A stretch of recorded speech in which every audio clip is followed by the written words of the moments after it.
श्रुतस्वाध्यायेन सुविदितरहस्यो विभुवर प्रशस्त्या शास्त्राणां सुषमतरसम्पादनश्रुति महाप्रज्ञ पूज्यो जिनपति स्वरूपो गुरुवर। एक मनुष्य बहुत चपल है और एक चपल नहीं। एक व्यक्ति में नम्रता है, सहज विनम्रता है, और एक व्यक्ति में उद्दंडता है, उच्छृंखलता है। न अनुशासन को मानता, न किसी विधि नियम को मानता, स्वेच्छाचारी है। एक व्यक्ति को धर्म प्रिय लगता है, अच्छा लगता है, एक को उसका नाम भी अच्छा नहीं लगता, नाम से ही चमकता है, चौंकता है। एक व्यक्ति पाप से डरता है, ये सोचता है कि यह काम करूंगा मुझे पाप कर्म का बंद हो जाएगा, और एक व्यक्ति पाप को समझता ही नहीं, डरता ही नहीं, पाप क्या होता है। ये अंतर क्यों? जैसे कैसे अच्छा संग मिला, व्यक्ति अच्छा बन गया, अच्छा नहीं मिला, बुरा मिला तो व्यक्ति बुरा बन गया। बाहर के कारणों को तो हम जानते हैं कि बाहर का प्रभाव होता है, उसको हम जानते हैं, किंतु हम स्वभाव को नहीं जानते। हमारे लिए तीन शब्द बड़े महत्वपूर्ण हैं: अभाव, प्रभाव और स्वभाव। एक किसी वस्तु का अभाव है, एक परिस्थिति है, और वह कठिनाई पैदा करती है। एक प्रभाव दूसरे व्यक्ति का या दूसरी किसी स्थिति का प्रभाव होता है मन पर, यह हमारी प्रभाव की स्थिति है। और एक स्वभाव, व्यक्ति का अपना स्वभाव होता है। अभाव को बदलना कठिन है, परंतु कठिनतर नहीं है। प्रभाव को बदलना भी कठिन है, पर कठिनतर नहीं है। किंतु स्वभाव को बदलना बड़ा कठिन काम है। स्वभाव, क्योंकि उसके साथ कुछ भीतर का जुड़ा हुआ है, बाहर का नहीं है, भीतर का जुड़ा हुआ है। इसीलिए कहा गया कि स्वभावो नोपदेशेन शक्यते कर्तुमन्यथा सुतप्तमपि पानीयम समयत्येव पावकम। कि स्वभाव को उपदेश के द्वारा बदलना बड़ा कठिन काम है। अच्छा उदाहरण खोजा कि पानी को गर्म कर लिया। अब विचार करें, अगर अग्नि सोचे कि अब तो पानी गर्म हो गया, मेरा सहायक हो गया, अब तो मुझे कोई नुकसान नहीं पहुंचाएगा। पानी का मूल स्वभाव है शीतलता, ठंडा, अब तो गर्म हो गया, अब कोई इससे खतरा नहीं है। किंतु सुतप्तमपि पानीयम समयत्येव पावकम। कितना ही गर्म हो, अग्नि के लिए तो ठंडा पानी है, उसे तो बुझा देगा। स्वभाव नहीं बदला, अग्नि को बुझाने का जो स्वभाव है शीतलता का, पानी का, वह स्वभाव नहीं बदला। अग्नि को गर्म पानी भी बुझा देगा। सबसे जटिल बात है स्वभाव का परिवर्तन, और उसका कारण है कि स्वभाव निर्मित होता है आंतरिक कारणों से। बाहरी कारण भी बनते हैं, पर वे कारण चले जाने पर बात समाप्त हो जाती है। जब कारण नहीं रहा तो एक तर्कशास्त्र में आता है, व्याकरण में भी आता है, कारणाभावे कार्याभावे। जब कारण नहीं रहा तो कार्य का भी अभाव हो जाएगा। तो बाहर का कारण नहीं रहा, परिस्थिति बदली और बात समाप्त हो जाती है। एक परिस्थिति घर में पैदा कर दी, उसके कारण लड़ाई हो रही थी, परिस्थिति बदली, लड़ाई समाप्त हो गई। एक परिस्थिति थी कि सुपारी का पेड़ इधर या उधर, इस बात को लेकर लड़ाई थी और न्यायाधीश ने पेड़ को कटा दिया, लड़ाई समाप्त हो गई। एक परिस्थिति थी कि अंगूठी कौन रखे, एक अंगूठी दो भाई, बंटवारा और सब हो गया, अब कौन रखे। एक समझदार व्यक्ति ने, जो उनका मुनीम था, अंगूठी ले ली और बताया नहीं, और वैसी कई अंगूठियां बना ली, दोनों को दे दी शर्त के साथ कि किसी को बताना मत। लड़ाई समाप्त हो गई।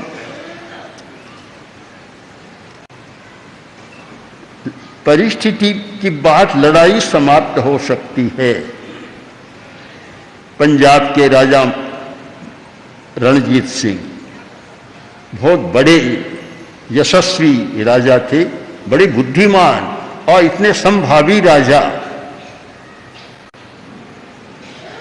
उनके एक आंख नहीं थी। उन्होंने कहा कि ये प्रभु कृपा मानता हूं कि मुझे एक दृष्टि से ही सबको देखने के लिए अवसर दिया है, मैं सबको एक दृष्टि से देखता हूं। ऐसे यशस्वी राजा थे। समय हुआ ताजिया निकालने का था और रास्ते में एक बड़ का पेड़ आ रहा था, पीपल का पेड़ आ रहा था। अब ताजिया निकल नहीं सकता, पीपल को काटना जरूरी है। अब दोनों समुदायों के बीच बात तन गई। हिंदू समाज के लोग बोले कि पीपल को काटा नहीं जा सकता, और मुसलमान बोले कि पीपल को काटे बिना ताजिया निकल नहीं सकता। इसको लेकर बड़ा विवाद खड़ा हो गया। बड़ा विवाद था। महाराजा बड़े बुद्धिमान थे। उन्होंने कहा कि पीपल नहीं कटेगा, ताजिया भी निकलेगा। कैसे निकलेगा? भूमि को खुदवा दिया, 3-4 फुट भूमि को खुदवा दिया, ताजिया भी निकल गया, पीपल को भी नहीं काटना पड़ा। परिस्थिति बदली, विवाद समाप्त हो गया। बाहर की परिस्थिति बदलती है तो परिस्थिति के कारण होने वाले विवाद, संघर्ष, झगड़े समाप्त हो जाते हैं। पर भीतर की परिस्थिति बदले बिना, भीतर की मनोदशा बदले बिना विवाद समाप्त नहीं होता। बाहर से समाप्त भी हो गया, भीतर से नहीं होता। तो हमें भीतर को बदलना है, भीतर को समझना है कि बहुत सारी समस्याएं हमारे भीतर जन्म ले रही है, भीतर ही पैदा हो रही है। केवल हम परिस्थितिवाद, बाहर बाह्यवाद पर ही रहे तो समाधान नहीं होगा, भीतर में देखना होगा। जैसे हमने जाना कि कृष्ण लेस्या के काले परमाणु, नील लेस्या के गॉड डार्क अंधकारमय नीले परमाणु, और कापोत लेस्या के वे धूमिल परमाणु जब सक्रिय होते हैं तब आदमी में परिवर्तन आता है। वे सक्रिय हैं तो फिर समाधान मिलता है कि ये आदमी उद्दंड क्यों है, नम्रता क्यों है। उत्तर मिल जाएगा कि जिस व्यक्ति में ये नीले रंग के परमाणु काम कर रहे, नीला रंग भी गहरा गाढ़ा नीला रंग, काला रंग जैसा, वे परमाणु काम कर रहे हैं और वे भीतर में सक्रिय हैं, तो व्यक्ति उद्दंड बन जाएगा। कितना ही समझाओ, कोई बात समझ में नहीं आएगी। जब तक कि भीतर का उपचार न किया जाए। हम बाहर का उपचार करना जानते हैं, बाहर के उपचार पर ध्यान भी देते हैं, पर भीतर का उपचार करना नहीं जानते। और जब तक भीतर का उपचार नहीं होता, बाहर का उपचार बहुत काम नहीं देता। हमें बदलना है भीतर में काम करने वाले हमारे आभा मंडल के रंगों को। जो आभा मंडल के रंग हैं जो हमें बार बार प्रभावित करते हैं। कभी कृष्ण लेस्या का रंग प्रभावित करता है, कभी नीला रंग नील लेस्या का प्रभावित करता है, और कभी कापोत लेस्या का रंग प्रभावित करता है। उन प्रभावों को मिटाना है। प्रभाव बदला तो फिर स्वभाव बदलेगा। स्वभाव का निर्माता कौन? स्वभाव का निर्माण तो हमारे भीतर हो रहा है, बाहर में स्वभाव का निर्माण नहीं होता। बाहर तो निमित्त मिल सकता है, हेतु बन सकता है, कारण मिल सकता है, मिट्टी को कुम्हार मिल सकता है कि घड़ा बन जाए, पर जब मिट्टी ठीक नहीं है तो कुम्हार भी क्या करेगा? मिट्टी के आधार पर सारी बात है, उपादान वह है, मूल कारण वह है। तो मूल बात को पकड़ना कि हमारा आभा मंडल पवित्र रहे, और उस पवित्रता का पहला रंग है तेजोलेस्या का रंग, तेजस रंग, यानी बाल सूर्य का रंग, गुलाबी रंग, हल्का लाल रंग, यह तेजोलेस्या का रंग है। और जब इस रंग के परमाणु हमारे भीतर सक्रिय होते हैं तो वह आदमी विनम्र, सहज विनम्र बन जाएगा। मनोविज्ञान में व्यवहार की बहुत व्याख्या की है, बड़ा विश्लेषण किया है, और पूरी एक शाखा बिहेवियर साइकोलॉजी, पूरी एक विज्ञान, मनोविज्ञान की शाखा है व्यवहार मनोविज्ञान। हमारा व्यवहार ऐसा क्यों होता है? अनेक कारणों का विश्लेषण किया गया, किंतु प्रतीत होता है कि उनके पास लेस्या का सिद्धांत नहीं पहुंचा, आभा मंडल का सिद्धांत नहीं पहुंचा, और रंगों के विज्ञान के आधार पर बहुत काम नहीं हुआ मनोविज्ञान में। एक अलग तो शाखा बन गई, सूर्य रश्मि चिकित्सा आदि आदि, या रंगों का अलग बहुत वैज्ञानिक विश्लेषण हुआ है।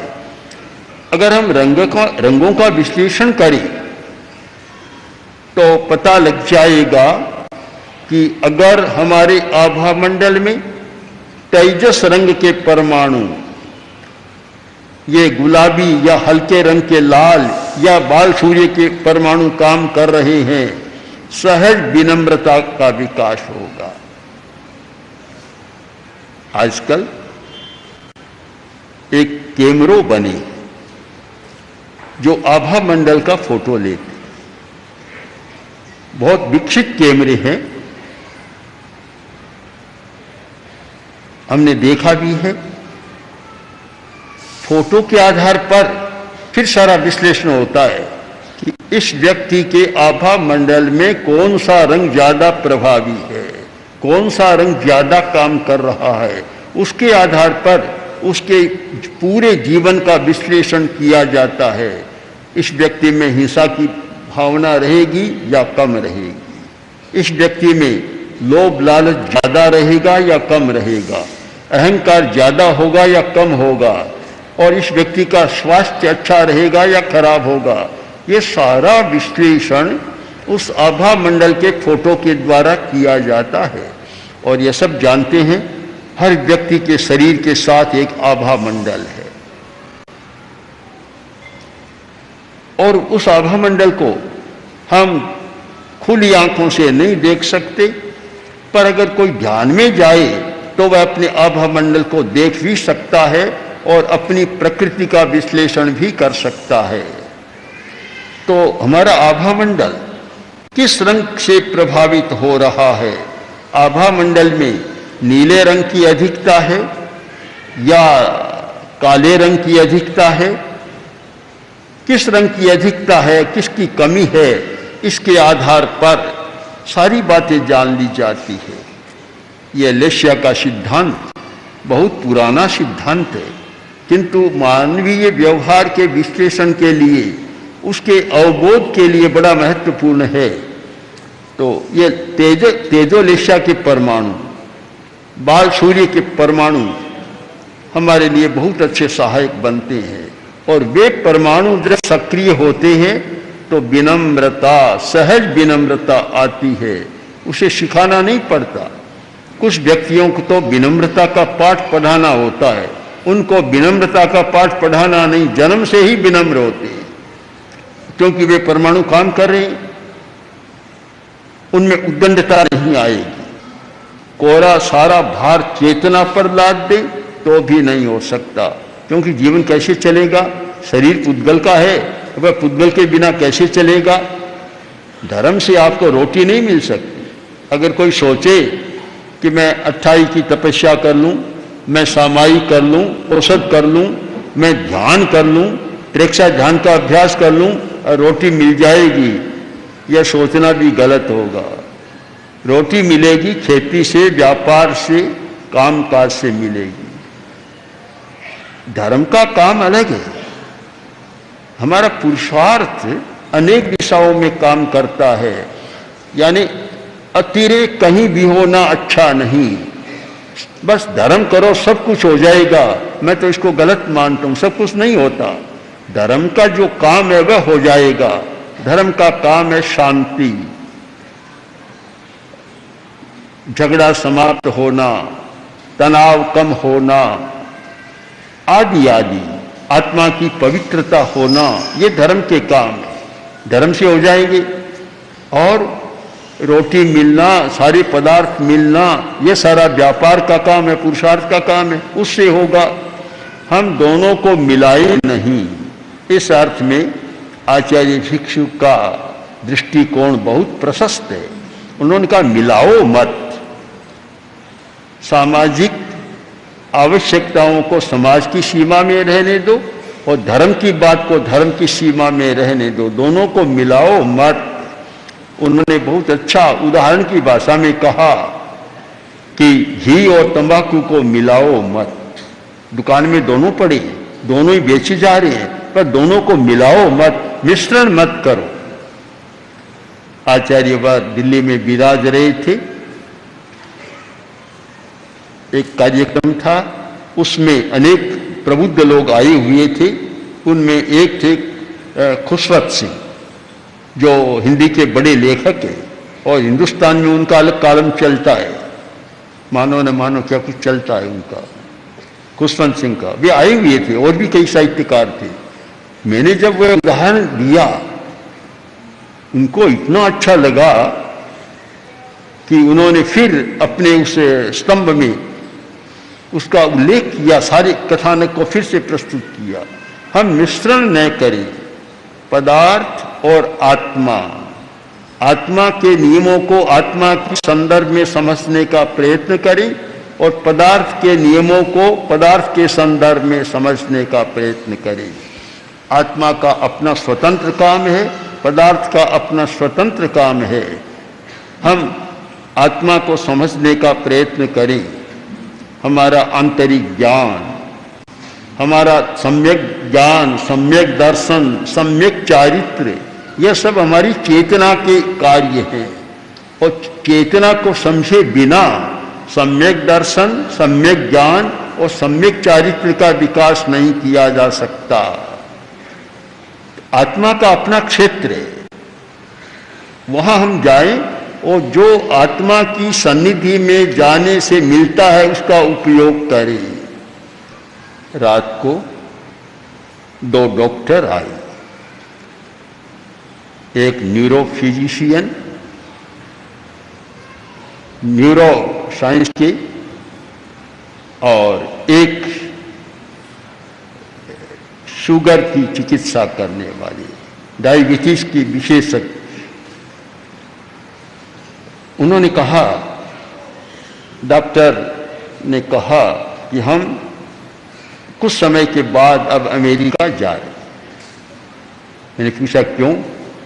तो अमेरिका का जो सबसे बड़ा चाइना का संस्थान है नासा है, जहाँ वैज्ञानिक सारे होते हैं कार्यक्रम, वहाँ हम जा रहे हैं। और इसलिए कि आज अंतरिक्ष यात्रियों के सामने समस्या है कि भोजन की पूर्ति कैसे करें। अगर ऐसी कोई विधि निकल जाए कि अंतरिक्ष यात्री को भोजन की ज़्यादा जरूरत न पड़े, इस पर रिसर्च हो रही है और मैंने कुछ काम किया, इसलिए मुझे वहाँ आमंत्रित किया गया है कि भोजन के बिना काम चल जाए हमारा। अब शरीर है, शरीर को पोषण मिलता है भोजन से। अगर भोजन नहीं मिले तो शरीर को पोषण नहीं मिलता। पानी रोटी दो तो प्राथमिक आवश्यकताएं हैं। काम कैसे चले, रोटी की जरूरत है उतनी पानी की जरूरत है, तो दोनों प्राथमिक आवश्यकताएं रोटी और पानी। अब खाए बिना कैसे रहे, तब देखते हैं दूसरा पक्ष है हमारा चेतना का। अगर चेतना का थोड़ा परिवर्तन हो तो फिर खाए बिना भी आदमी रह सकता है। 8 दिन की तपस्या करने वाले रहते हैं, 1 महीना की तपस्या करने वाले खाए बिना रहते हैं, 2-4 महीने की तपस्या करने वाले खाए बिना रहते हैं, लंबे समय तक खाए बिना रहते हैं, चलता है जीवन। और थोड़ा खाकर केवल छाछ का पानी, हमारी एक साध्वी ने जब आचार्यवाद मेवाड़ में थे और 20 शताब्दी का अवसर था, तो एक साध्वी भूराई जी नाम था, भूराई ने, साध्वी भूराई जी ने 12 महीने तक आँच के आगार पर जीवन चलाया। आँच का मतलब मेवाड़ में छाछ को गर्म करते हैं, ऊपर वह नीला नीला सब पानी आता है, केवल वह पानी पीकर 12 महीने तक जीवन चलाया। तो कैसे चलता है, एक खोज का विषय है। आज इस पर वैज्ञानिक अब खोज करने लगे हैं कि उपवास में, तपस्या में या कम खाकर जीवन कैसे चलता है। हमारे यहाँ विधियां तो थी। महर्षि पतंजलि ने ध्यान के कुछ प्रयोग बतलाए और आखिर लिखा कि क्षुत्तृषा विजय, ऐसा प्रयोग करने से भूख और प्यास पर विजय पाई जा सकती है। तो ऐसे प्रयोग हैं, उस पर संधान चल रहा है। तो तात्पर्य की भाषा में यह समझे कि हमें दोनों दिशाओं में ध्यान देना है, दोनों दिशाओं को समझना है। एक वह दिशा जो पुद्गल की दिशा है, एक वह चेतना की दिशा है। इन दोनों को समझने का प्रयत्न करें तो हम अपने जीवन को संतुलित बना सकते हैं, और संतुलित जीवन ही समस्या का सबसे बड़ा समाधान है। ओम आर ओम श्री महाप्रज्ञ गुरवे नमः। ओम श्री महाप्रज्ञ गुरवे नमः। ओम श्री महाप्रज्ञ